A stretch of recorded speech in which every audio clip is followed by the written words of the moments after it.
Saturday evenings in New York have their own particular rhythm. I'd learned that over the years, navigating the subway from Brooklyn into Manhattan with my portfolio bag slung over one shoulder and my phone buzzing with last-minute vendor confirmations. Tonight was no different, except for the destination, the Plaza Hotel. Not just any private event, but one hosted by the Valenti family. That name carried weight in certain circles, the kind of weight that made people lower their voices and choose their words carefully. I stood in the grand ballroom 3 hours before guests would arrive, clipboard in hand, watching the floral team position centerpieces on tables draped in champagne-colored linens. Everything had to be perfect. This wasn't my usual corporate anniversary party or engagement celebration. This was a benefit gala for a children's hospital, publicly charitable and privately significant in ways I was beginning to understand. The ice sculptures go on the north side, not blocking the bar access. I called out to the catering manager, a perpetually stressed woman named Denise who'd worked with me on 4 previous events. She nodded, already redirecting her team. My phone showed 6:47 p.m., guests at 8 now. I had exactly 73 minutes to finalize setup, do a full walkthrough, change into my professional black dress that I kept in my bag for these occasions, and position myself near the entrance to handle any last-minute disasters. The life of a freelance event manager meant living in controlled chaos, anticipating problems before they manifested, being invisible when things ran smoothly, and indispensable when they didn't. I'd been doing this for 3 years, ever since graduating with a degree in hospitality management that had cost me $43,000 and counting. The monthly loan payments ate through my income like acid, leaving just barely sufficient for rent on my studio apartment in a Brooklyn neighborhood that real estate agents optimistically called emerging. Every event I booked brought me incrementally closer to financial stability, or at least less suffocating debt. The Valenti contract had come through my website, surprisingly straightforward for such a high-profile family. Monthly events for the next 6 months, starting with tonight's gala. The pay was exceptional, almost too generous, which had made me research them more thoroughly than usual. What I found was carefully curated public information. Real estate holdings throughout New York and New Jersey, restaurant ownership, import businesses, charitable foundations, and beneath that, the whispers, the implications, the kind of business that didn't appear in official records but everyone seemed to know about anyway. I should have declined. Probably. But $43,000 in debt doesn't leave much room for moral high ground, and I told myself I was just coordinating events, not participating in whatever else the family did. "Miss Wells?" A voice behind me, deep and formal. I turned to find a man in his early 50s, silver threading through his dark hair, wearing a suit that fit too perfectly to be off the rack. "I'm Vincent Russo, head of security for the Valenti family. I need to review your vendor list and ensure everyone's been properly vetted." I handed over my tablet, without argument. Security protocols had been more intense for this event than anything I'd previously handled. Background checks on servers, restricted access to certain areas, non-disclosure agreements I'd signed in triplicate. Vincent scrolled through the list with practiced efficiency, his expression revealing nothing. "The family appreciates your professionalism," he said, handing back the tablet. "Mr. Valenti will be arriving shortly. He may want to review the setup personally." "Of course," I replied, though my stomach tightened slightly. Adrian Valenti. I'd seen photographs during my research. Mid-30s, always photographed at charity events or business openings. Never smiling fully. Always with that same measured expression that gave away nothing. Vincent disappeared into the crowd of staff, and I returned to my walkthrough. The string quartet was setting up in the corner. The bar was fully stocked with premium liquor that probably cost more per bottle than my monthly grocery budget. The auction items were displayed on elegant pedestals, each one worth thousands. I was adjusting a floral arrangement that had shifted slightly when the atmosphere in the room changed. It's difficult to explain if you've never experienced it, but there's a particular quality to the air when someone genuinely powerful enters a space. Not celebrity powerful or wealth powerful, but the kind of power that comes from control, from authority that doesn't require announcement.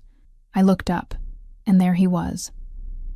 Adrian Valenti was taller than I'd expected from photographs, maybe 6'2", with a build that suggested he actually used a gym, rather than just maintaining a membership. His hair was dark, styled with the kind of casual precision that required significant effort to appear effortless. He wore a charcoal suit. No tie yet. The collar of his white shirt open in a way that somehow made him look more commanding rather than less formal. But it was his eyes that caught my attention. Dark brown, almost black in the ballroom's soft lighting, and they moved across the space with systematic thoroughness. He wasn't just looking around. He was cataloging, assessing, noting every detail and every person. Those eyes passed over me without pausing, and I felt strangely dismissed. Which was ridiculous. I was the event coordinator, functionally part of the furniture. Being invisible was part of the job description. Adrian spoke quietly to Vincent, who'd materialized beside him, then began walking the perimeter of the ballroom. I tried to focus on my own tasks, checking that the registration table had sufficient programs, confirming with Denise that the kitchen timing was on schedule. "You're the coordinator." Not a question. I turned to find Adrian standing 3 feet away, and I hadn't heard him approach. Up close, he was even more imposing, not through aggression but through sheer presence. "Yes, sir." Claire Wells. "Is there something you need adjusted before guests arrive?" His gaze moved past me to scan the room again. The auction table positioning blocks sight lines from the main entrance. Shift it 6 feet west. I followed his line of sight and realized he was right. Someone entering would have to navigate around the displays to reach the main floor. "I'll have it moved immediately. The floral budget was generous. You chose well." He said it without looking at me, already turning away. "Thank you," I managed. But he was already walking toward the kitchen entrance with Vincent, presumably to review security protocols there as well. I directed the display team to reposition the auction table, my hands slightly unsteady. There'd been something unsettling about that brief interaction. The way he'd assessed the space with such precision. The way he'd noted my floral choices in a tone that suggested he actually understood design, rather than just making polite conversation. By 7:45, I'd changed into my black dress and positioned myself near the registration area. Guests began arriving exactly at 8. A steady stream of elegantly dressed people who moved through the space with the confidence of those accustomed to wealth and influence. I recognized several faces from New York social pages, a few local politicians, business owners whose names appeared regularly in the financial news, and I watched Adrian Valenti work the room. He moved with calculated grace, stopping at specific tables, shaking hands with people who seemed genuinely pleased to see him, laughing at jokes I couldn't hear from my position. But there was something studied about it, a performance that he executed flawlessly, while remaining somehow separate from it all. Even when he smiled, even when he appeared relaxed, there was a watchfulness to him that never quite faded. Around 9:30, I was coordinating the transition from cocktail hour to dinner service when I heard raised voices from near the bar. Not shouting, but the kind of intense, quiet argument that's actually more threatening than volume. I moved closer, trying to appear like I was checking on the bartenders while actually listening. Adrian stood with another man, probably late 40s, expensive suit, face flushed with either anger or alcohol or both. "The Bronx territories were negotiated 2 years ago," the man was saying, voice low but harsh. "You can't just... This isn't the venue for business discussions," Adrian interrupted, his tone colder than I'd heard it before. "We'll address your concerns through appropriate channels." "Your father would have..." "My father isn't here." Adrian's voice dropped even lower, and something in his posture shifted in a way that made my survival instincts scream warning. "And you'll show respect, or you'll leave. Choose now." The other man's jaw worked, but he nodded once and turned away, disappearing into the crowd with visible effort at composure. I should have moved, should have returned to my coordination duties and pretended I'd heard nothing. But I was frozen, watching Adrian's profile as he took a controlled breath and reset his expression back to pleasant neutrality. Then he turned, and his eyes met mine across the 15 feet that separated us. 3 seconds. That's how long he looked at me. Really looked at me, with an intensity that made my breath catch. His expression was unreadable, calculating, assessing in a way that felt invasive despite the distance. Then his gaze moved past me as if I hadn't existed at all, and he rejoined a group of guests near the auction displays. I forced myself to move, to breathe, to return to the logistics that required my attention. The dinner service progressed smoothly. The auction raised an impressive amount for the Children's Hospital. By midnight, guests were departing with genuine satisfaction, and I was overseeing the breakdown process. Miss Wells, Vincent appeared beside me again. Mr. Valenti asked me to confirm your availability for next month's event. Private dinner gathering, Manhattan location to be determined. Yes, I have it on my calendar. 50 guests, formal service. 40 guests, he corrected. The scope changed this afternoon. Updated details will be sent to your email by Monday. I nodded, making a note on my tablet. Vincent studied me for a moment with the same assessing expression I'd seen on Adrian earlier. You handled tonight well, he said finally. Discretion is appreciated in our organization. It took me a second to understand. The conversation I'd witnessed, the territorial dispute I'd overheard. He was confirming that I understood the unspoken rule. See nothing, hear nothing, remember nothing. I'm just here to coordinate events, I replied carefully. Everything else is none of my business. Something that might have been approval crossed Vincent's face. Good. We'll be in touch. The next 6 weeks fell into a pattern. I coordinated 3 more events for the Valenti organization, each one slightly different in scope and venue, but all carrying that same undercurrent of power and careful control. A private dinner at a restaurant in Queens that the family apparently owned. A business reception at a gallery space in Manhattan. A birthday celebration for someone's mother at an estate in Long Island. Adrian appeared at each one, always accompanied by Vincent and several other men who radiated the same quiet danger. He rarely spoke to me directly, just the occasional comment about setup or a brief nod of approval when service ran smoothly. But I noticed him. Couldn't help noticing him, really. The way you notice a storm building on the horizon. The way he never sat with his back to an entrance. The way his attention constantly scanned the room, cataloging threats and anomalies. The way he would sometimes pause in conversation, his gaze finding me across whatever space we occupied, lingering for just a moment before moving on. I told myself I was reading too much into it, that I was projecting significance onto random glances because my life had become so consumed by work and debt that I'd started looking for narrative where none existed. My days blurred together, coordinating events, meeting with vendors, updating spreadsheets that tracked my loan payments with depressing precision. My studio apartment in Brooklyn felt increasingly claustrophobic, filled with sample centerpieces and fabric swatches and the constant buzz of my phone with vendor questions and client requests. I had no social life to speak of. The few friends from college had drifted away, their lives progressing toward marriages and career advancement, while I remained stuck in survival mode. My last relationship had ended almost a year ago, killed by my inability to prioritize anything beyond work and debt repayment. This was my life. This was all I could manage, and I'd accepted that with something resembling peace, until the private dinner in Soho changed everything. The venue was an upscale Italian restaurant that apparently closed for private events when the Valenti family requested it. 30 guests, intimate setting, wine pairings that cost more than my monthly rent.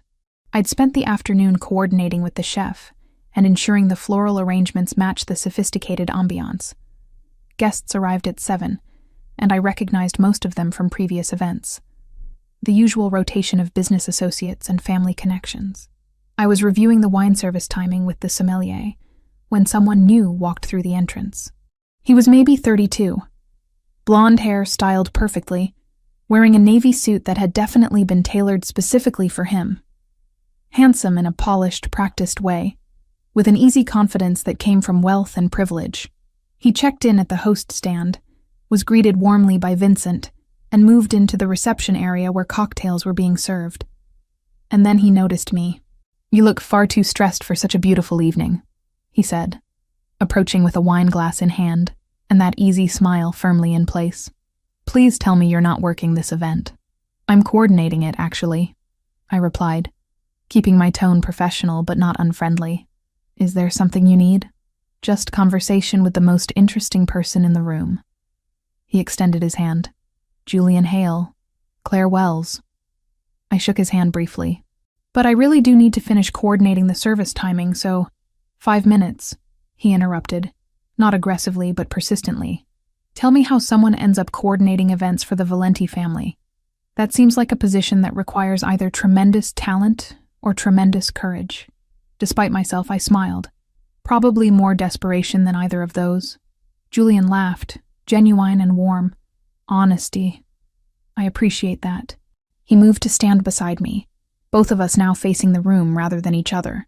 I'm guessing student loans and New York rent? Is it that obvious? I recognized the expression. I had it for 2 years after business school before my consulting firm finally took off. He sipped his wine. Although I'm guessing event coordination doesn't quite pay at consulting rates. Not remotely, I admitted, surprised at how easy conversation felt with him. But it's what I'm good at. And the Valenti contract is helping me actually make progress on the debt. We talked for another few minutes, his questions feeling genuinely interested rather than invasive. He was charming in a way that felt natural, not performed, asking about my work and actually listening to the answers. I was explaining the logistics of coordinating vendors across multiple boroughs when I felt it. That particular quality to the air that I'd learned to recognize. I glanced toward the main dining area and found Adrian Valenti standing near the bar, a tumbler of whiskey in his hand, his attention fixed directly on Julian and me. His expression was controlled, carefully neutral, but his jaw was tight, and his free hand was clenched into a fist at his side.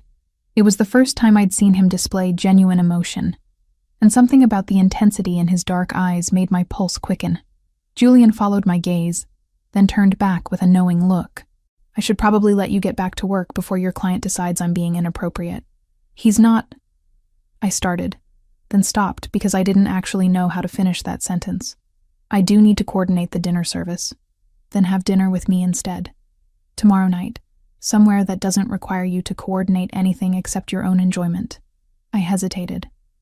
I hadn't been on an actual date in months. Hadn't had time or energy for anything beyond work and survival. But Julian seemed kind, genuinely interested, and it had been so long since someone had looked at me like I was more than just a service provider or debt statistic. Okay, I heard myself say. Tomorrow night. Julian's face lit up. Perfect. I'll text you details. He paused. I'm assuming you'll need my number for that to work. I pulled out my phone, and we exchanged contact information. He squeezed my hand gently before moving back toward the other guests, rejoining a conversation near the windows.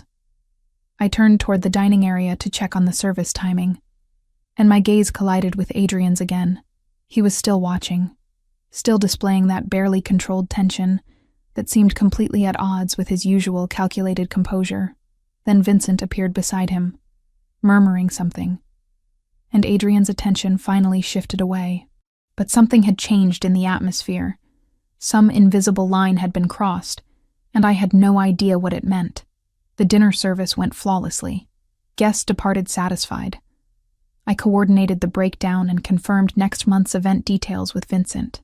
And all the while, I was aware of Adrian's presence, the way he moved through the evening with that same watchful intensity, the way his eyes found me in the crowd before quickly looking away.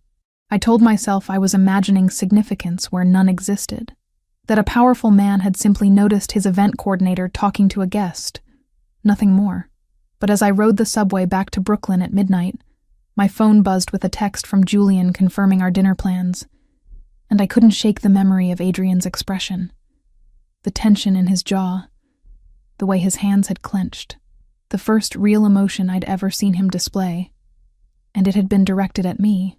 Julian texted me the next morning with restaurant suggestions, each one more upscale than the last.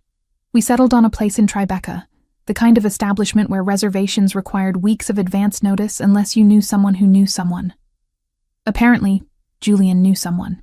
I arrived 15 minutes early, a habit born from years of event coordination, and found him already seated at a corner table with excellent sightlines to the rest of the dining room. He stood when he saw me, genuine warmth in his expression, and pulled out my chair before the server could reach us.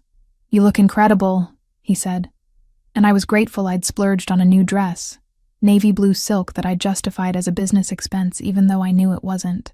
Dinner was effortless in a way I hadn't experienced in years.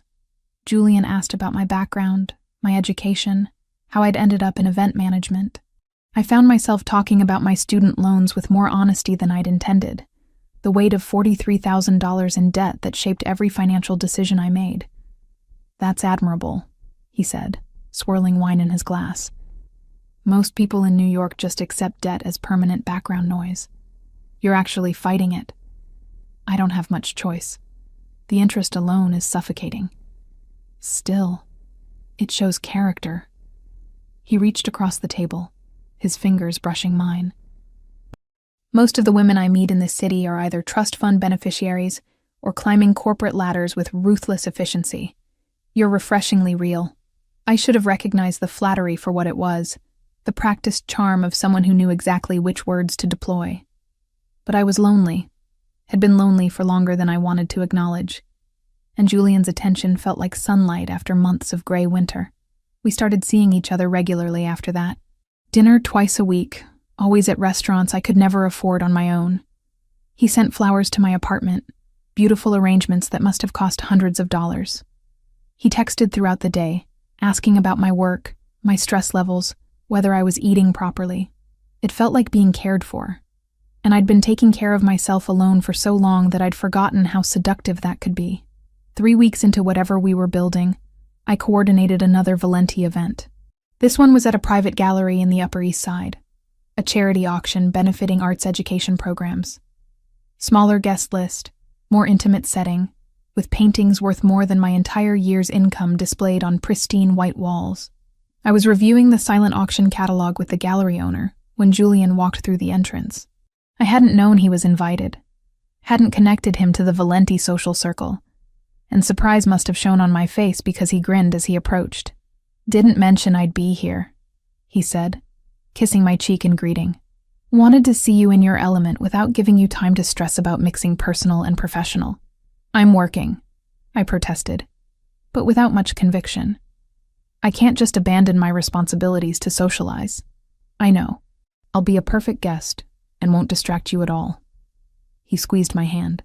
"But maybe we can grab a late dinner after this wraps up." I agreed, and he moved into the main gallery space where guests were already gathering for cocktails and preliminary viewings of the auction items. I tried to focus on my coordination duties, confirming that the catering timeline was on schedule, ensuring the auction software was functioning correctly, coordinating with the auctioneer about lot sequencing. But I was aware of Julian moving through the crowd, charming and confident, fitting seamlessly into this world of wealth and influence, and I was aware of Adrian Valenti watching from near the bar. He'd arrived 20 minutes earlier, accompanied as always by Vincent and 2 other men whose names I'd never learned. Tonight he wore a dark gray suit, perfectly tailored, his white shirt open at the collar in that same way that somehow made him appear more commanding rather than casual. But it was his expression that caught my attention. Gone was the usual careful neutrality, the controlled composure I'd seen at every previous event. His jaw was tight, his shoulders tense, and his dark eyes tracked Julian's movements with an intensity that felt almost predatory. When Julian returned to where I stood coordinating the transition from cocktails to auction, when he kissed me properly this time with affection and possession, I felt Adrian's gaze like a physical weight. I glanced toward the bar, and our eyes met across the 30 feet separating us. His expression was unreadable, but loaded with something I couldn't identify. Anger, maybe, or assessment. Vincent leaned close, murmuring something I couldn't hear, and Adrian responded without breaking eye contact with me, his voice too low to carry, but his body language radiating controlled fury. Then he turned away, rejoining a conversation with several guests near one of the more expensive paintings, and I was left feeling unsettled in a way I couldn't articulate. The auction proceeded smoothly, raising an impressive total for the arts program. Julian bid on and won a small abstract piece that he immediately gifted to me, insisting it would look perfect in my apartment, even though we both knew my studio had no wall space for artwork. It was a sweet gesture, romantic and thoughtful, and I tried to focus on that, rather than the weight of Adrian's attention every time I looked up. Guests began departing around 11, and I was coordinating with the catering team about breakdown procedures when one of Adrian's security personnel appeared beside me. Not Vincent, someone I hadn't interacted with before, younger, but carrying the same aura of controlled danger. "Miss Wells, Mr. Valenti would like to speak with you." "There's a private office on the second floor." My stomach tightened. "I'm in the middle of coordinating." "Now, please." Not aggressive, but absolutely not a request. I glanced toward where Julian was examining his newly acquired painting, then followed the security guard up a narrow staircase to the gallery's administrative level. He led me to a closed door, knocked twice, then opened it and gestured me inside before disappearing back down the stairs. The office was small, elegant, with a desk and chairs and floor-to-ceiling windows overlooking the Manhattan street below.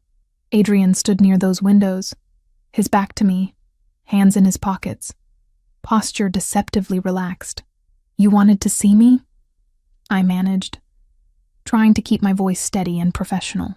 He turned, and the intensity in his expression made me take an involuntary step back. His dark eyes locked onto mine with a focus that felt invasive, assessing in a way that went far beyond our previous minimal interactions. "Julian Hale," he said, voice controlled but carrying an edge I'd never heard before. "Tell me about your relationship with him."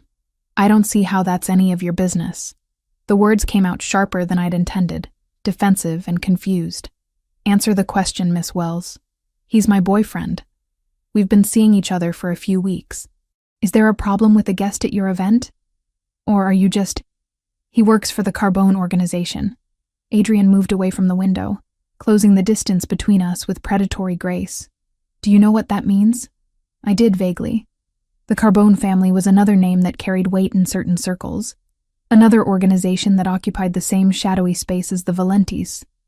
Rivals, if the whispered conversations I'd overheard were accurate.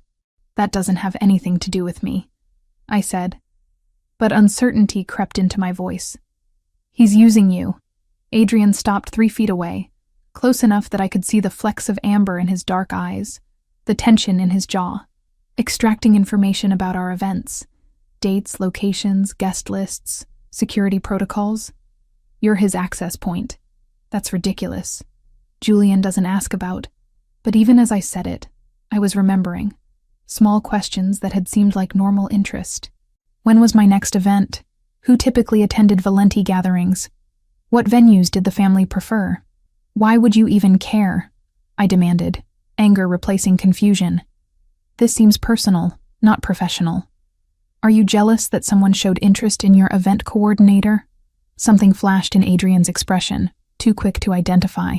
"This has nothing to do with jealousy, and everything to do with your safety. The Carbone organization doesn't pursue relationships for romance, Miss Wells. They pursue them for intelligence. You don't know anything about Julian or what we have." I turned toward the door. "I'm done with this conversation." "Claire." The use of my first name stopped me. He'd never called me anything but Miss Wells. "Be careful. That's all I'm asking." I left without responding, my hands shaking with anger and confusion and something else I didn't want to examine. Downstairs, Julian was waiting by the entrance, my new painting carefully wrapped and held under his arm. "Everything okay?" he asked, noting my expression. "You look upset." "Just coordination stress. I'm fine." I forced a smile. "Ready for that late dinner?" We went to another upscale restaurant, and Julian was his usual charming self. But now I couldn't stop analyzing our conversation. He asked about next month's Valenti event, wanting to know if it was confirmed yet, where it would be held, whether the guest list would be similar to tonight's. "Why do you want to know?" I asked, keeping my tone casual. "Just making conversation. I enjoy these events. The people are interesting." He smiled, easy and practiced. "Plus, it gives me excuses to see you while you're working, even if I can't monopolize your attention." It was a reasonable answer. Perfectly logical. So why did Adrian's warning echo in my mind? Over the next 2 weeks, I paid closer attention. Julian continued being attentive, continued sending flowers and planning elaborate dates, but he also continued asking questions, subtle but persistent, about the Valenti organization's social calendar. "Who else typically attends these dinners?" he'd ask while we were having drinks. I recognized several faces from finance and real estate. "Does the family have specific business connections they're cultivating?" Are the venues always in Manhattan, or do they spread throughout the boroughs? He wondered while we were walking through Central Park. I'm just curious about their geographic preferences. You must coordinate security protocols with Vincent, right? That must be complicated, making sure everyone's vetted properly. Individually, each question seemed innocent. Collectively, they formed a pattern I couldn't ignore. 3 weeks after Adrian's warning, I arranged to meet Julian at a cafe in the West Village, neutral territory away from the upscale restaurants he always chose. He arrived with his usual confident smile, kissing me in greeting and ordering an expensive espresso like he owned the place. I need to ask you something, I said, keeping my voice level. And I need you to be honest with me. Of course. What's wrong? Why do you ask so many questions about my work with the Valenti family? His expression didn't change, but something shifted in his eyes. I don't understand. I ask about your work because I'm interested in your life. You ask specifically about events, dates, locations, attendees, security protocols. I watched his face carefully. It's not normal interest, Julian. It's interrogation disguised as conversation. That's paranoid. He laughed, but it sounded forced. Has someone been telling you things about me? Let me guess. Valenti himself? He probably doesn't like that you're dating someone outside his control. This isn't about Adrian. This is about you, and why you're really interested in me. I'm interested in you because you're intelligent and beautiful and real in a city full of artificial people. Julian reached for my hand across the table. Whatever Valenti said to you, he's trying to manipulate you. Can't you see that? I pulled my hand back. Who do you work for, Julian? Really? His jaw tightened, and for just a second, his carefully maintained mask slipped. I saw calculation in his expression, cold assessment that had nothing to do with romance or affection. I work in consulting. I've told you that. But his tone had hardened, defensive in a way that confirmed my suspicions. We're done, I said, standing from the table. Don't contact me again. Claire, you're making a mistake. Goodbye, Julian. I walked out of the cafe, my heart pounding, half expecting him to follow. But when I glanced back from the corner, he was still sitting at our table, his expression dark and furious. The charming mask completely gone. I spent the next 3 days in a fog of anger and humiliation. Adrian had been right. Julian had used me, cultivated a relationship solely to extract information about the Valenti organization. Every dinner, every gift, every sweet text message had been strategic manipulation.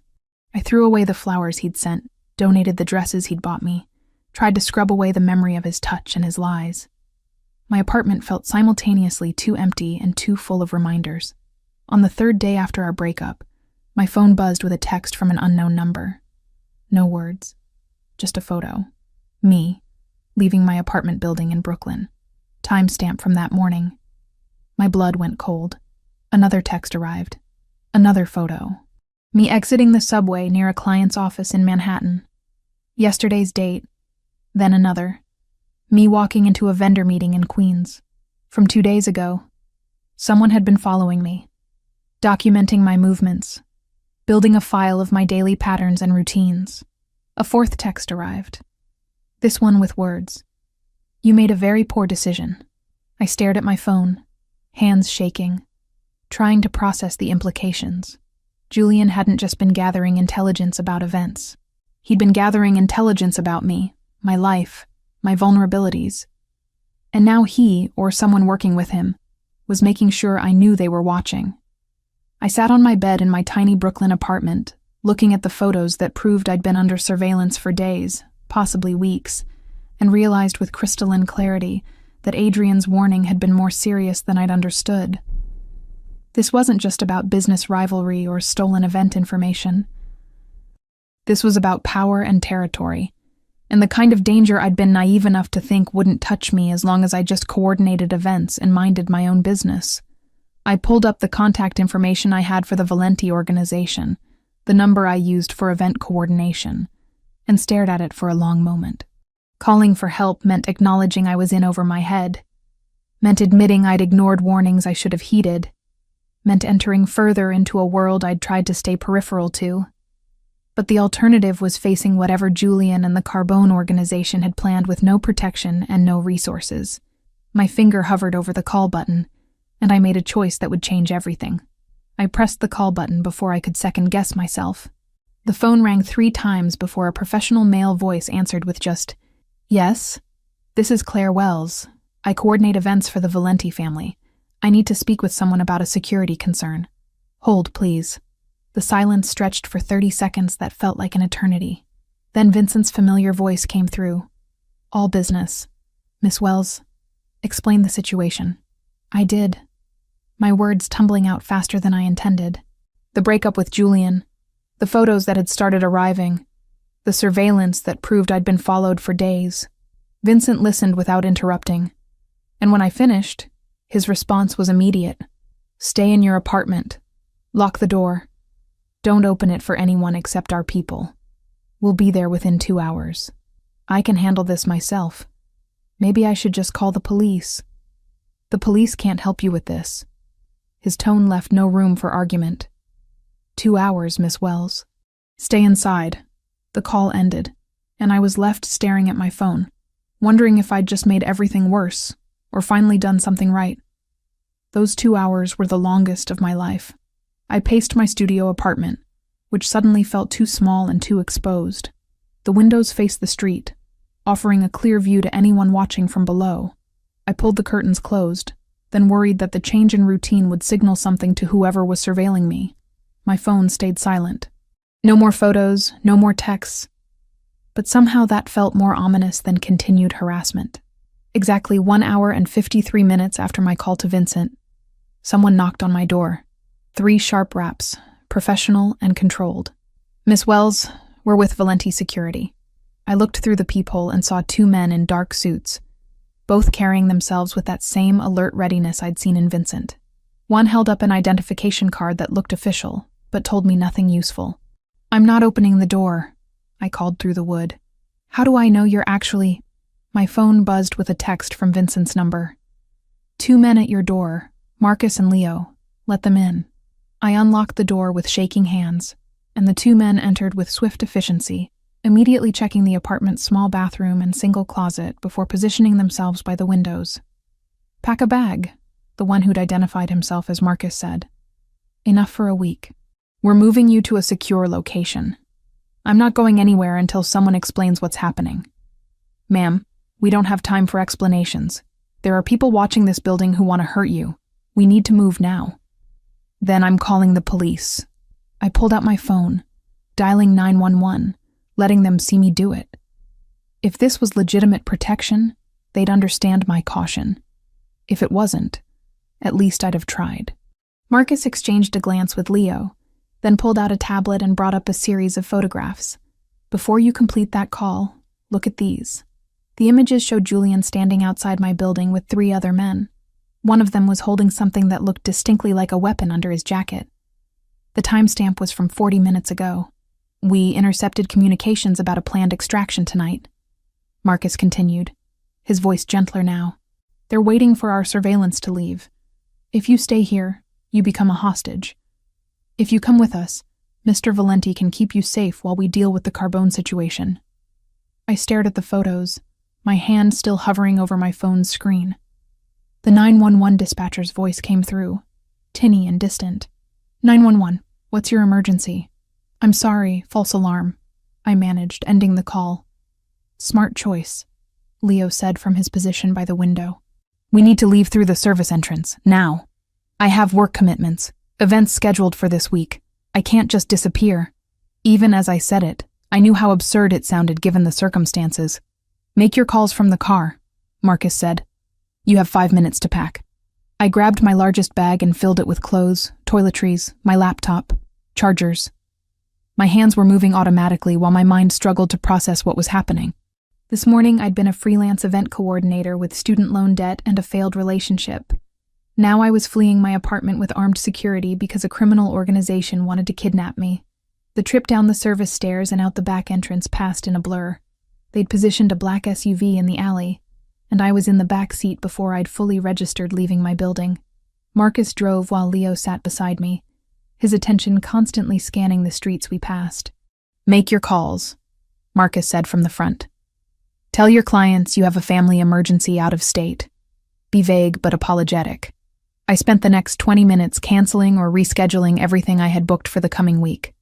3 events, 2 vendor meetings, a consultation with a potential new client who'd specifically requested my services. Each call felt like watching pieces of my carefully constructed life crumble. I'm so sorry.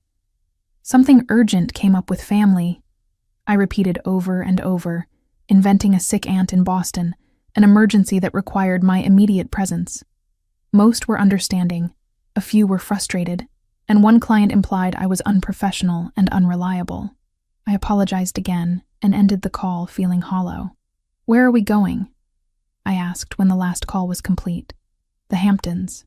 Mr. Valenti has a property there that's secure and isolated. You'll be safe while we handle the situation. The Hamptons. I'd coordinated events there before, had seen the kind of wealth that could afford oceanfront estates and private security, but I'd never imagined being taken to one as a refugee, leaving behind my entire life because I'd been stupid enough to date the wrong person. The drive took over 2 hours, traffic thinning as we left the city behind. My phone buzzed occasionally with texts from clients and vendors, questions about rescheduled dates and logistics that suddenly seemed impossibly distant from my current reality. We finally turned off the main road onto a private drive marked only by a small security station. The guard recognized the vehicle and waved us through without question. The property that emerged from behind tall hedges was exactly what I'd expected, and somehow worse. Massive stone mansion, manicured lawns, enough security cameras to film a documentary, and men positioned at strategic points around the perimeter. This wasn't protection. This was a fortress. Marcus parked near the main entrance, and we were met by Vincent, who'd apparently arrived ahead of us. His expression was professionally neutral, but I saw concern in the tightness around his eyes. Miss Wells, I apologize for the abrupt relocation, but the threat was credible and immediate. Where's Adrian? I demanded, anger finally breaking through shock. If he's going to upend my life, he can explain it to my face. Mr. Valenti is inside. He's been handling the situation since your call. Vincent gestured toward the entrance. If you'll follow me. The interior of the mansion was somehow both elegant and austere. Expensive furniture, original artwork, but nothing personal or warm. It felt like a showroom or a high-end hotel. Beautiful, but empty of actual life. Adrian stood in what appeared to be a study, phone to his ear, his free hand gesturing sharply as he spoke in rapid Italian. He noticed our entrance and wrapped up his conversation with curt efficiency, setting the phone down and turning to face me with that same controlled intensity I'd seen at the gallery. Claire, I'm glad you're safe. Safe? My voice came out higher than intended. I've been forced to abandon my apartment, cancel a week of work, and get driven to the Hamptons by armed men because I made the mistake of trusting someone you warned me about. So forgive me if I don't feel particularly safe right now. You're alive, Adrian said, his tone maddeningly calm. If you'd stayed in Brooklyn, that wouldn't be guaranteed. Explain. Actually explain what's happening, because I deserve more than vague warnings and security theater. Adrian exchanged a glance with Vincent, then gestured to the leather chairs positioned near the study's fireplace. Sit. This will take some time. I remained standing, arms crossed, too angry and frightened to accept the pretense of casual conversation. Adrian sighed but didn't push, instead moving to lean against his desk. Julian Hale is an operative for the Carbone organization. We've known about him for several months, tracked his movements, monitored his communications. When he targeted you, we understood immediately what they were planning. Planning what, exactly? Extraction. Kidnapping, though they wouldn't have used that word. The plan was to take you, use you as leverage to force access to our events and social gatherings. You would have been held until your usefulness expired. The casual way he described my potential fate made my stomach lurch. And then what? After my usefulness expired, Adrian's jaw tightened, and he didn't answer. He didn't need to. Why me? I asked, hating how my voice shook. I'm just an event coordinator. I'm nobody. You're someone I employed. Someone who had access to information about our organization's social calendar, security protocols, key personnel. Adrian's dark eyes locked onto mine. And you're someone Julian thought he could manipulate. He was partially right. The accusation stung because it was accurate. I had been manipulated, had ignored warnings because I'd been lonely, and Julian had been charming. How long do I have to stay here? Until we've neutralized the threat. Could be days, could be weeks. Weeks? I turned to Vincent. I have a business. Clients who depend on me. I can't just disappear for weeks. You don't have a choice, Adrian said. And something in his tone made me spin back to face him. This isn't a negotiation, Claire. You're involved now, whether you wanted to be or not. You can stay here, under protection, and remain alive. Or you can go back to Brooklyn and become a target that we can't adequately defend. Choose. That's not a choice. That's an ultimatum. Yes, he agreed simply. It is. I wanted to scream, to throw something, to break the carefully controlled atmosphere of this conversation. Instead, I sank into one of the leather chairs and dropped my face into my hands. I didn't ask for any of this. I know. Adrian's voice softened slightly. But it happened anyway. And now we deal with reality, not preferences. Vincent showed me to a bedroom on the second floor, spacious and elegantly appointed with its own bathroom, and a view of the ocean that would have been breathtaking if I weren't too angry and frightened to appreciate it.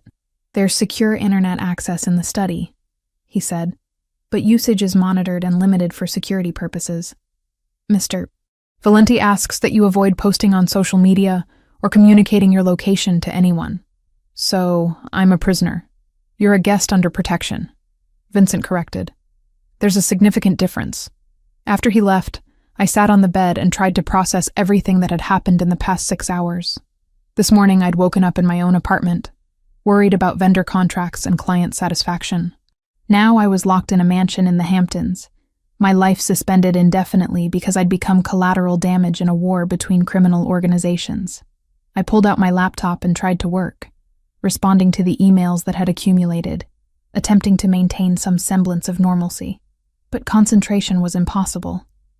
Every sound made me jump. Every shadow outside the window felt threatening. The days that followed blurred together.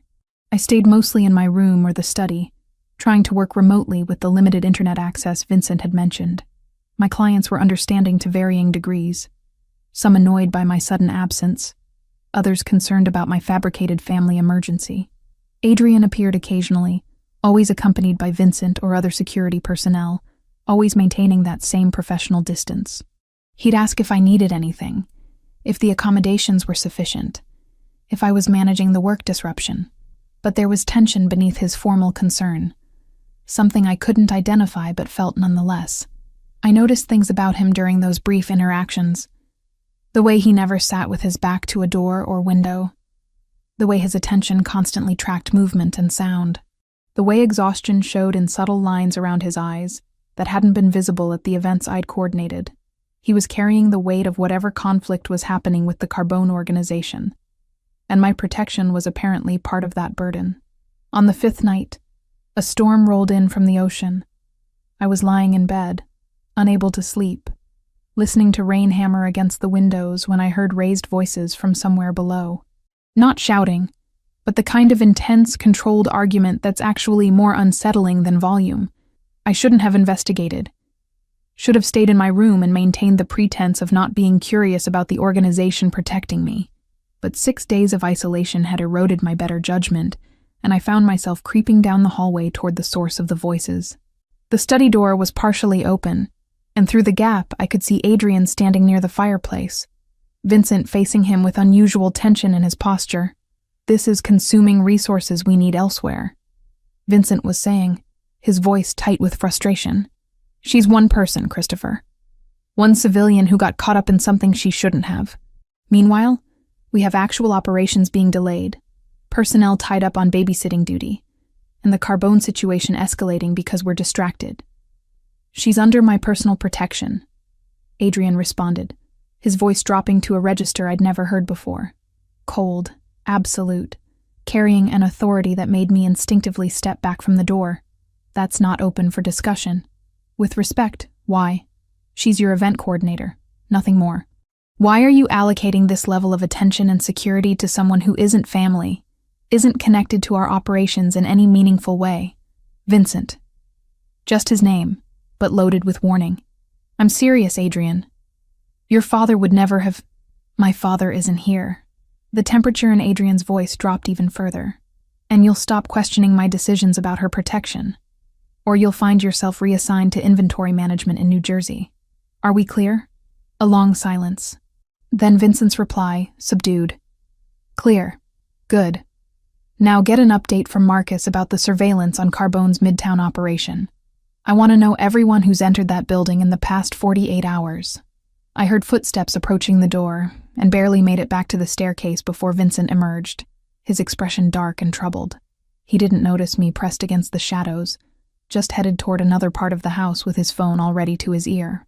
I returned to my room, heart pounding, Adrian's words echoing in my mind. Personal protection.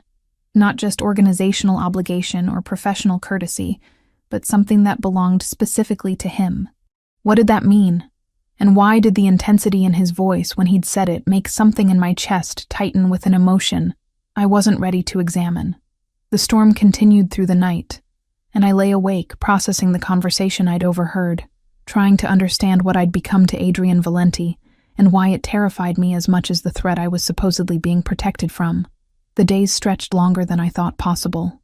Nearly 2 weeks had passed since I'd arrived at the Hamptons mansion, and the isolation was beginning to fracture something inside me.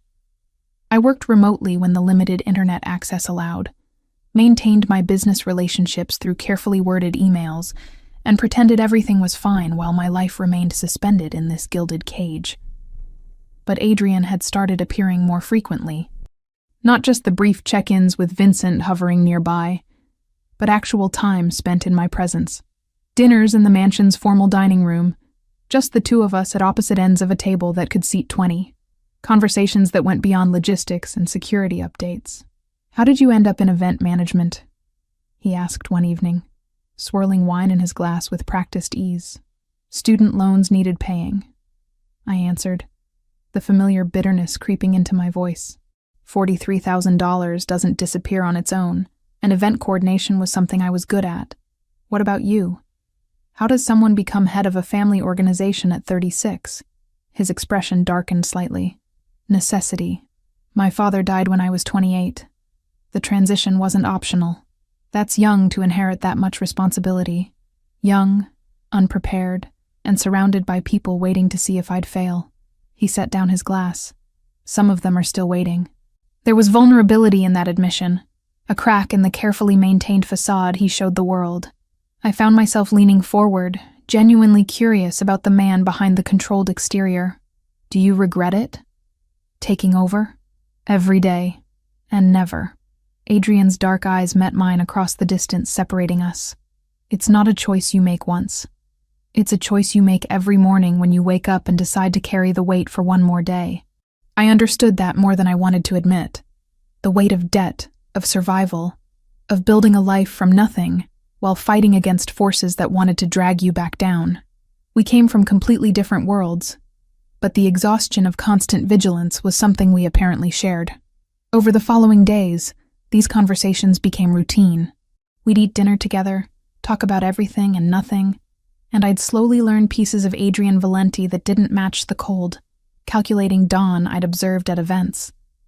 He read voraciously, shelves in his study filled with everything from philosophy to historical biographies. He spoke 4 languages fluently and was learning a 5th. He'd wanted to be an architect before his father's death had redirected his entire life trajectory. And he'd lost someone. A sister. He finally told me on the 9th night, his voice carefully controlled but carrying an undercurrent of old grief. Gabriella was 21. Bright, studying pre-law at Columbia, full of plans to change the world through legitimate means.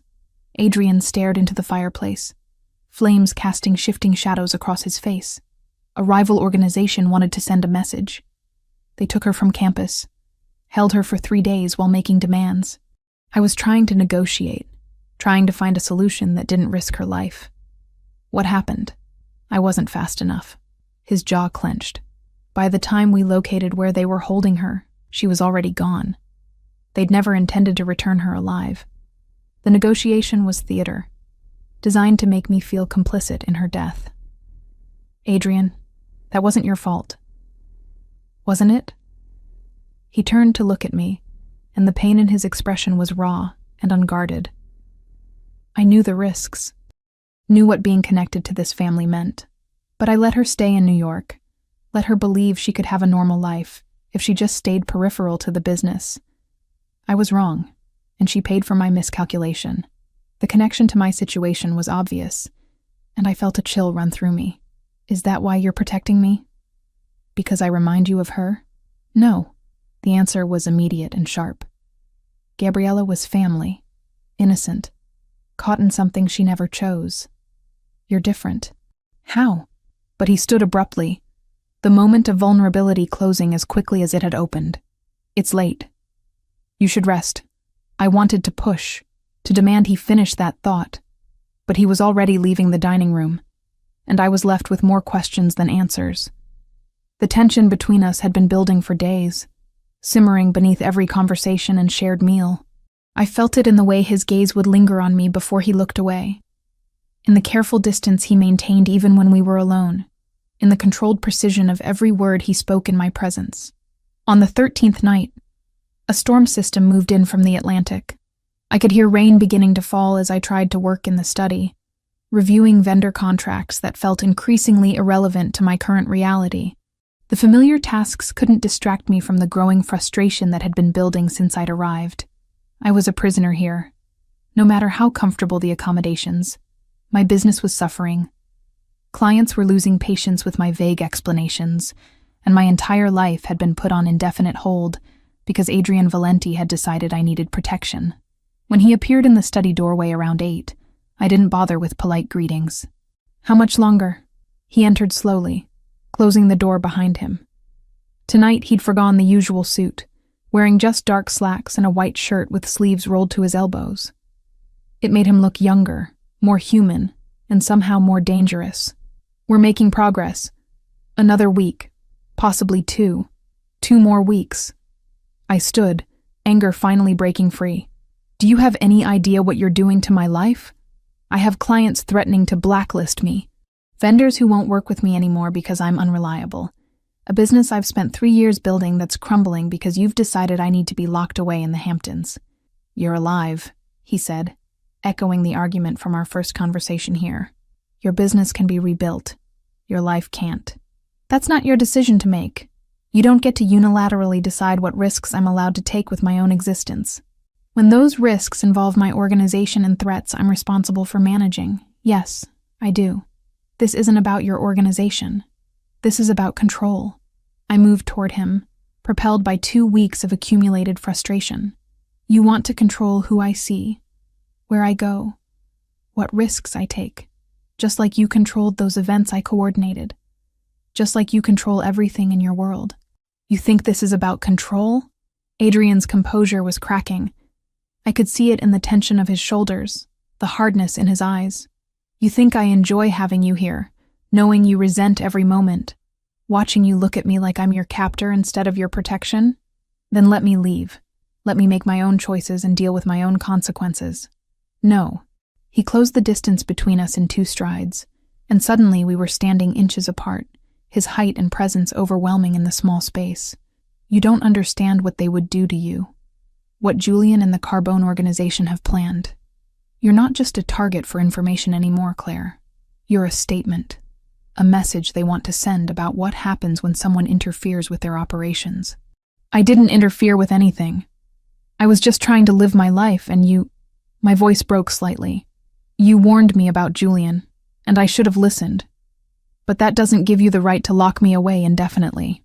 I know. His voice dropped, some of the anger bleeding out. I know this isn't fair.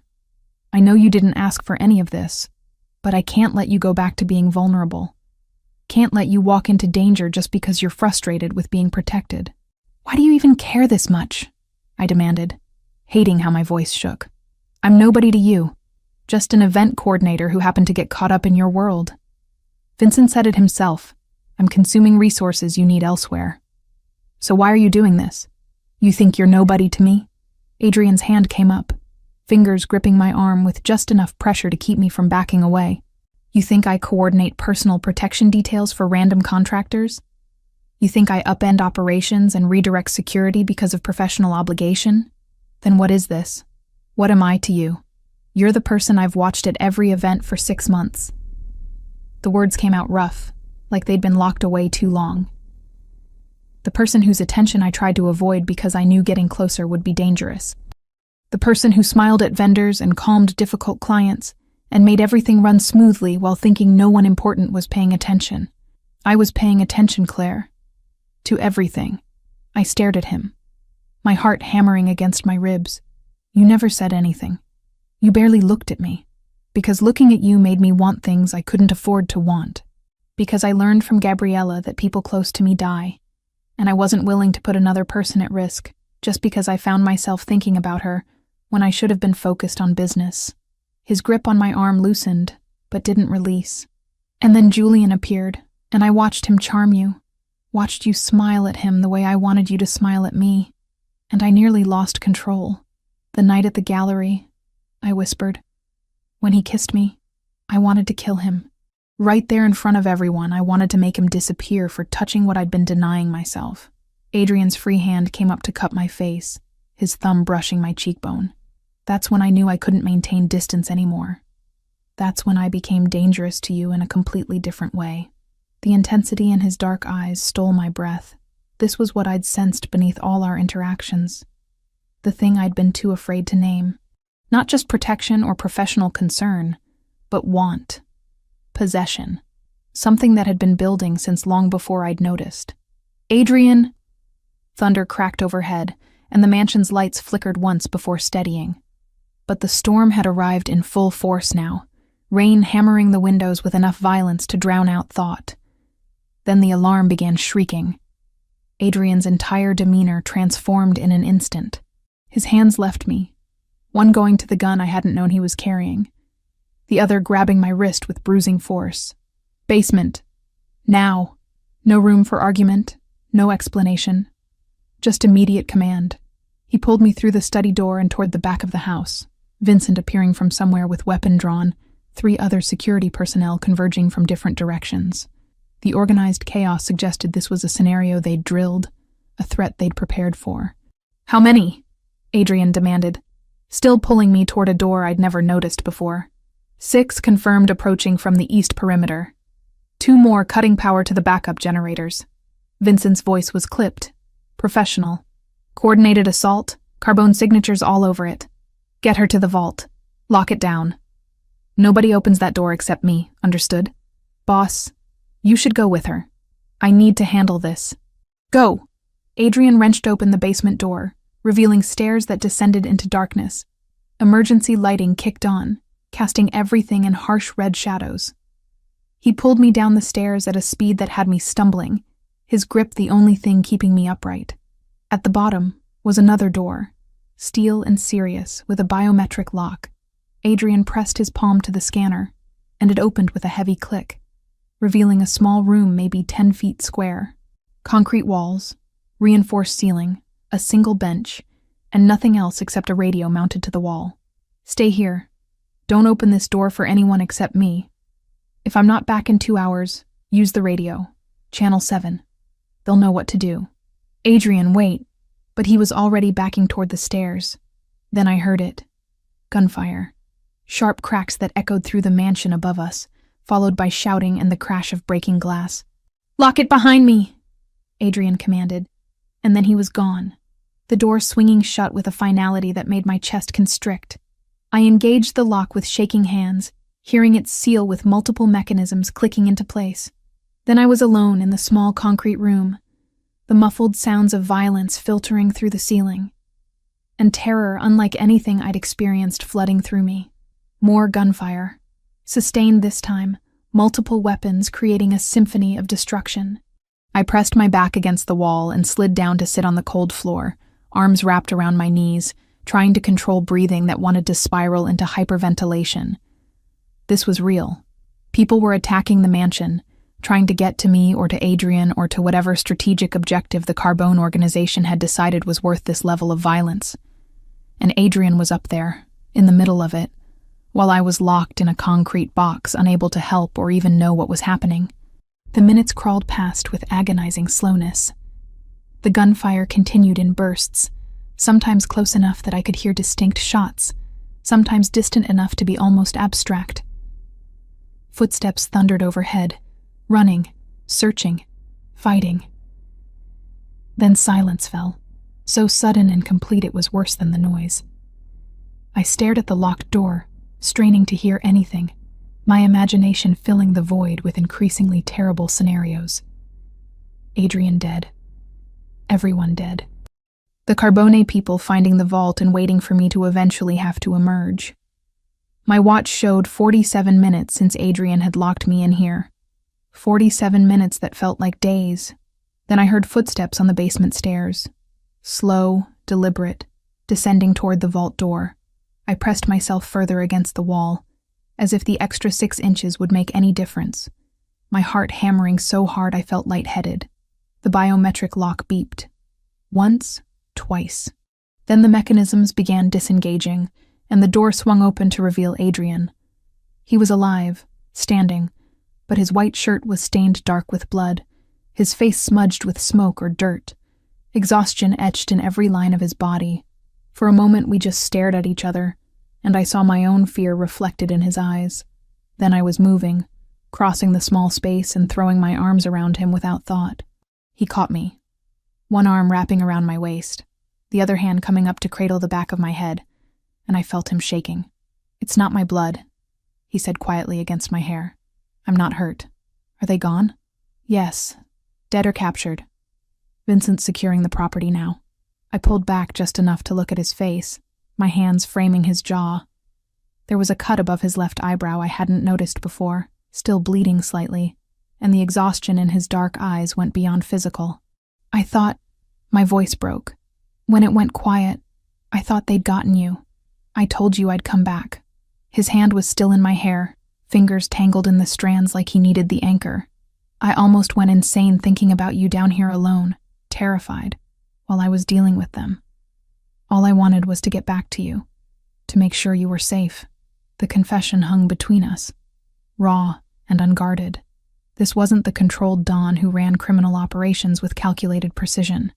This was a man who'd just fought to protect something he couldn't afford to lose, and the mask had finally shattered completely. I kissed him. Didn't plan it, didn't think about consequences or complications, just acted on the overwhelming need to confirm we were both alive and here and real. His response was immediate and desperate, his mouth claiming mine with an intensity that stole whatever breath I had left. We stayed like that for a long moment, standing in the doorway of the concrete vault while chaos still echoed somewhere above us, holding onto each other like the world was ending, and this was all we had left. When we finally broke apart, both breathing hard, Adrian rested his forehead against mine. "This changes everything," he said quietly. "I know. You're not safe here anymore. They found this location, which means nowhere connected to me is secure for you. So what happens now? Now I make sure they never threaten you again." His voice carried an edge I'd never heard before, something cold and final. "And then we figure out what this is between us and whether you can forgive me for dragging you into my world." Thunder continued rolling overhead, the storm still raging. But inside the vault the air felt charged with something different. Fear transmuting into possibility, danger reshaping into promise, and the careful distance we'd maintained burning away in the reality of almost losing each other. Whatever came next, we'd crossed a line that couldn't be uncrossed. And standing there with Adrian's blood-stained shirt pressed against me and his heartbeat steady beneath my palm, I found I didn't want to go back. The aftermath of the attack became a blur of law enforcement interviews, damage assessment, and strategic meetings I wasn't invited to, but could hear happening throughout the mansion. Adrian had 4 of the attackers in custody, 2 dead on the property, and enough evidence of Carbone organization involvement to build a case that apparently interested people far more powerful than either family. "The FBI has been investigating the Carbones for money laundering for 18 months, Vincent explained to me 3 days after the assault, his tone more respectful than it had been before. "They have most of the financial trail but needed operational intelligence to make arrests stick." Mr. Valenti is offering them exactly that. In exchange for what? Immunity on certain business activities, protection for key personnel. Vincent's gaze was steady. And a guarantee that you won't be touched by any remaining Carbone associates once this goes public. I should have asked more questions about what certain business activities meant, should have pressed for details about the deal Adrian was negotiating with federal authorities. But I was too exhausted, too wrung out from fear and adrenaline crash to care about moral complexities. Adrian was handling it. That had to be sufficient. I didn't see him much during those first days. He was constantly on the phone, meeting with lawyers and federal prosecutors, coordinating with Vincent about securing other properties and personnel. When we did cross paths, the intensity from that moment in the vault hung between us, acknowledged but not discussed. 2 weeks after the attack, Vincent found me working in the study and announced that Julian Hale had been arrested in a coordinated federal operation. 3 senior Carbone organization leaders had been taken into custody simultaneously, charged with money laundering, racketeering, and conspiracy to commit kidnapping. It's over?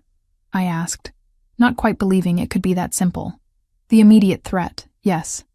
The Carbone organization will be crippled by these arrests, and the remaining members won't risk further action against Mr. Valenti's interests.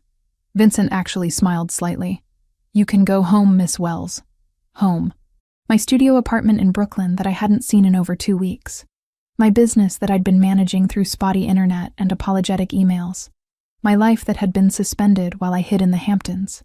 Except when I tried to imagine returning to that existence, picking up exactly where I'd left off. It felt wrong. Like trying to wear clothes that no longer fit. Adrian appeared in the study that evening, looking less exhausted than he had in days. The cut above his eyebrow had healed to a thin line, barely visible unless you knew to look for it. Vincent said you told me I could leave. You can. The threat's been neutralized, and you're free to return to your life. He moved to stand near the fireplace, maintaining that careful distance we'd reverted to since the kiss. But before you do, I want to offer you something. I waited, watching him choose his words with the same precision he applied to everything. I own several legitimate properties in Manhattan. The Celestine Hotel near Times Square, Marcello's restaurant in the Meatpacking District, the Ashford Gallery in Chelsea. They all require event coordination for corporate functions, private parties, charity galas. The kind of work you already do, but with better resources and consistent income. You're offering me a job. I'm offering you a position managing events across all 3 properties. Salary significantly above what you're currently earning as a freelancer, full benefits, and complete separation from any business activities you'd find objectionable. His dark eyes met mine. Real work, Claire. Legitimate work. No gray areas, no looking the other way, just coordinating events for profitable businesses. Why would you do that? Because you're talented at what you do, and I need someone I can trust in that role. He paused. And because I want you to have options that don't involve struggling under debt or taking whatever clients you can find just to survive. It was a generous offer, suspiciously generous, and I should have been wary of strings attached. But the prospect of steady income, of finally being able to make real progress on my student loans without constantly hustling for new clients, was too compelling to dismiss. I need to think about it. Of course. Take whatever time you need. I returned to Brooklyn 3 days later, stepping back into my studio apartment that felt simultaneously familiar and alien. Everything was exactly as I'd left it.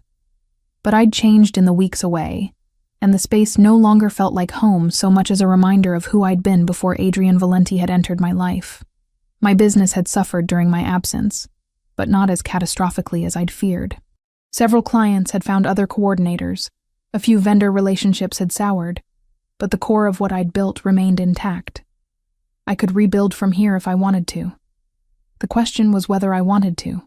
Adrian's offer sat in my email inbox, formal and detailed, outlining salary expectations and responsibilities that were genuinely reasonable.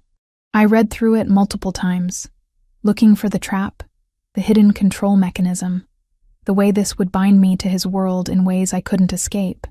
But it seemed legitimate. Corporate event management for profitable businesses. Work I was already qualified for. at a salary that would let me finally breathe financially.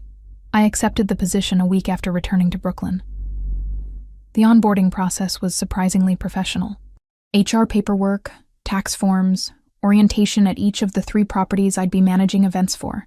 The hotel was elegant and well-maintained.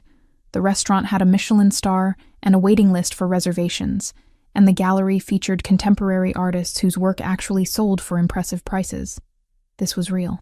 Adrian hadn't been exaggerating when he'd said these were legitimate operations.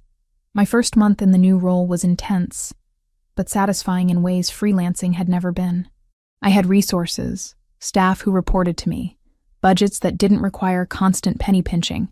The events I coordinated were high profile and smoothly executed, and for the first time in years, I went home after work without the constant anxiety about whether I'd have sufficient income next month. And the salary was genuinely generous.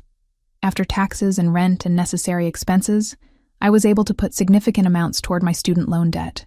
For the first time since graduating, I could see a realistic path to being completely free of that burden.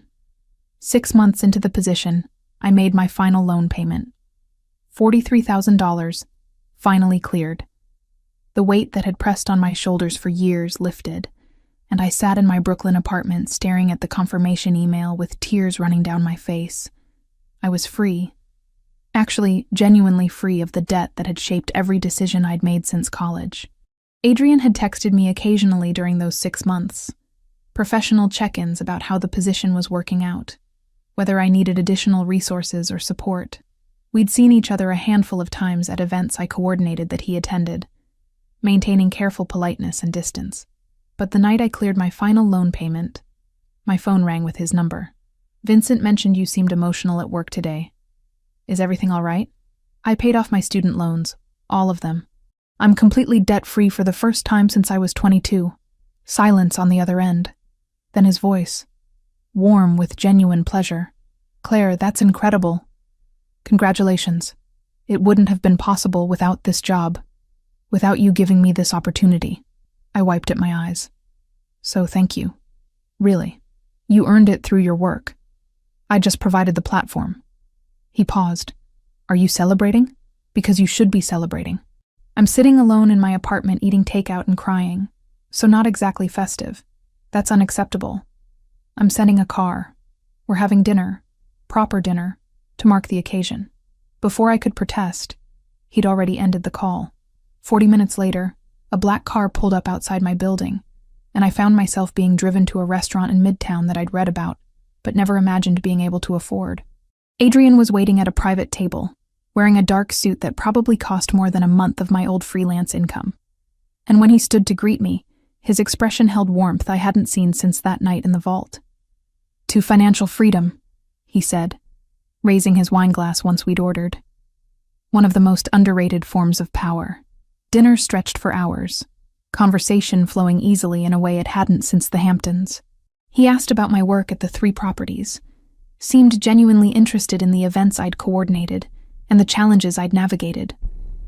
I found myself telling him about a particularly difficult client situation I'd resolved, a vendor dispute I'd mediated, the small triumphs that made this job satisfying beyond just the paycheck.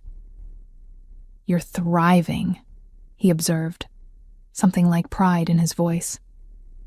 "I knew you would, but seeing it confirmed is gratifying." I'm still living in Brooklyn, though.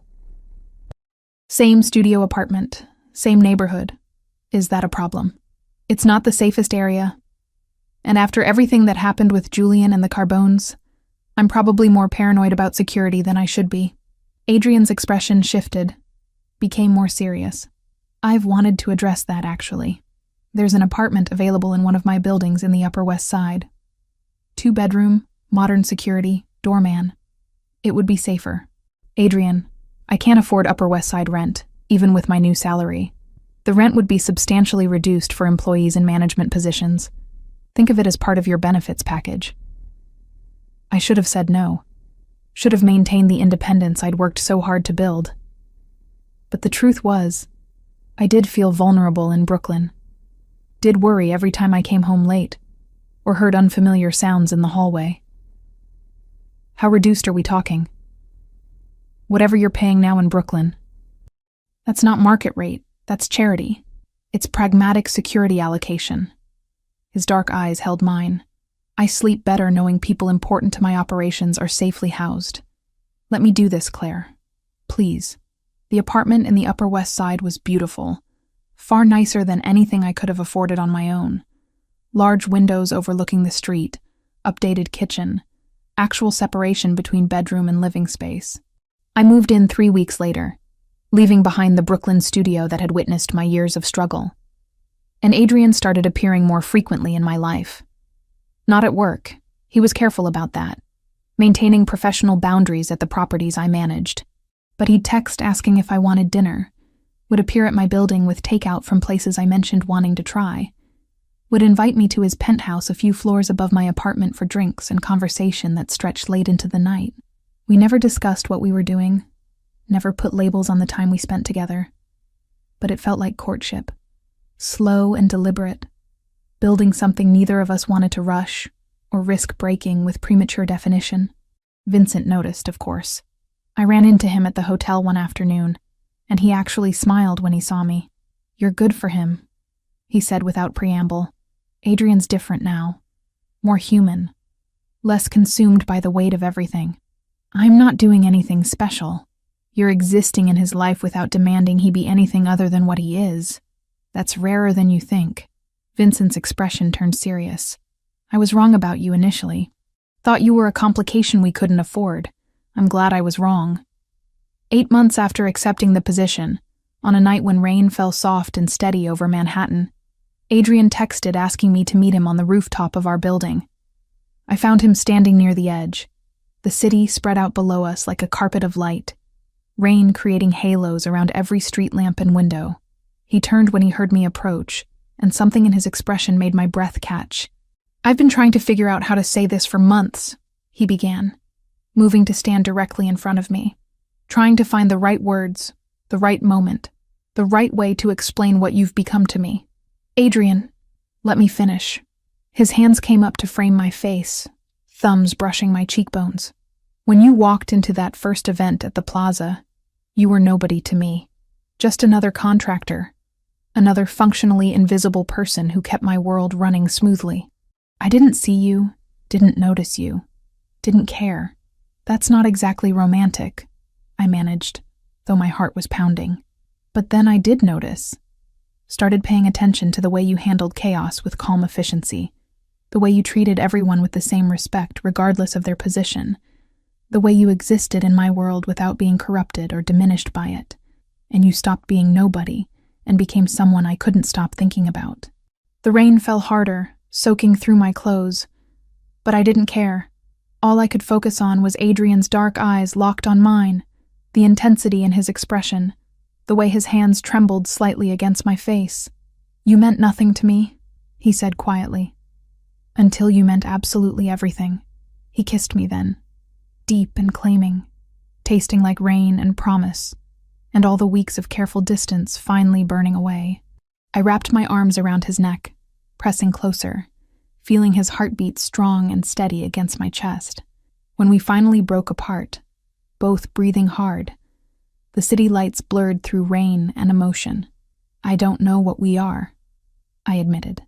"I don't know how this works, being with you while working for you, while trying to maintain some kind of normal life. We figure it out together," Adrian said, resting his forehead against mine. "No more careful distance, no more pretending this isn't what we both want. Just us, building something real from all this chaos." That sounds terrifying. Probably. He smiled, and it transformed his face into something younger, more open. "But you've already survived being targeted by a rival organization and attacked in the Hamptons. I think you can handle the relatively simple challenge of being with me." I laughed, despite everything. Despite the rain and the uncertainty and the complicated reality of loving someone like Adrian Valenti. Because that's what this was, I realized. Love, messy and unexpected and born from circumstances that should have destroyed us but somehow hadn't. We stayed on that rooftop for a long time, rain falling around us, the city bearing witness to promises we didn't need to speak aloud. My life had been simple once, defined by debt and survival, and the grinding daily work of staying afloat. Now it was complicated, dangerous in ways I still didn't fully understand, tied to a man whose world operated by rules I was still learning. But it was mine, chosen rather than inflicted, built from ashes of who I'd been into something I was still becoming. And standing there with Adrian's arms around me and Manhattan glowing below, I knew I'd made the right choice. Not the safe one, not the simple one, but the one that felt true in a way nothing else ever had. Whatever came next, we'd face it together. That would have to be everything.